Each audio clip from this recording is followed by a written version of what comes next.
আজকে অনেক বেশি তাড়াহুড়ো ছিল, এই জন্য কোনো কিছু রান্না না করি শুধু লুডুস রান্না করে নিলাম। হ্যালো এভরিওয়ান, আসসালামু আলাইকুম, welcome to my another new blog. I hope you like it. আমরা যেহেতু আজকে দিনাজপুরে যাব, বাবুর জন্য কিছু নাস্তা নিয়ে যেতে হবে, না হলে রাস্তায় অনেক বেশি কান্নাকাটি করবে। এই জন্য প্রথমে আমি কিছু প্যানকেক বানিয়ে নিয়েছি।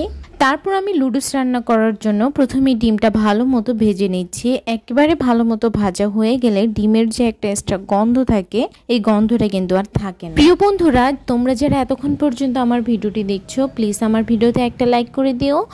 আর এইরকম আমার লাইফস্টাইলগুলো যদি তোমাদের ভালো লাগে তাহলে আমার পেজটি ফলো দিতে পারো। ইউটিউব থেকে দেখলে চ্যানেলটি সাবস্ক্রাইব করে রাখতে পারো।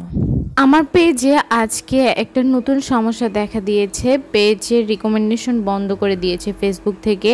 প্লিজ তোমরা যদি বেশি বেশি করে একটু রিভিউ দাও তাহলে ফেসবুক এই সমস্যাটা সমাধান করে দিবে। আমি জানি না আমার কোনো বন্ধু আমাকে এই সাহায্যটা করবে কি না, তবে অনেক বেশি আশাবাদী আমি তোমরা আমাকে এই সাহায্যটা করবে। প্লিজ তোমরা আমার পেজটাতে একটু ভালো ভালো রিভিউ দাও যেন আমার পেজটা ঠিক হয়ে যায়। কথা বলতে বলতে আমার লুডুস রান্না প্রায় শেষ, তো আজকের ভিডিওটা আর বেশি বড় করব না। এই ভিডিওটা কিন্তু অনেকদিন আগেই করেছি, বাট সময় অভাবে এডিটিং করাও হয়নি, ভয়েস দেওয়াও হয়নি, আর আপলোড দেওয়াও হয়নি।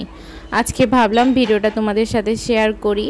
আজকের ভিডিওটা এই পর্যন্তই। ভালো থাকবে, সুস্থ থাকবে, আমাদের জন্য দোয়া করবে।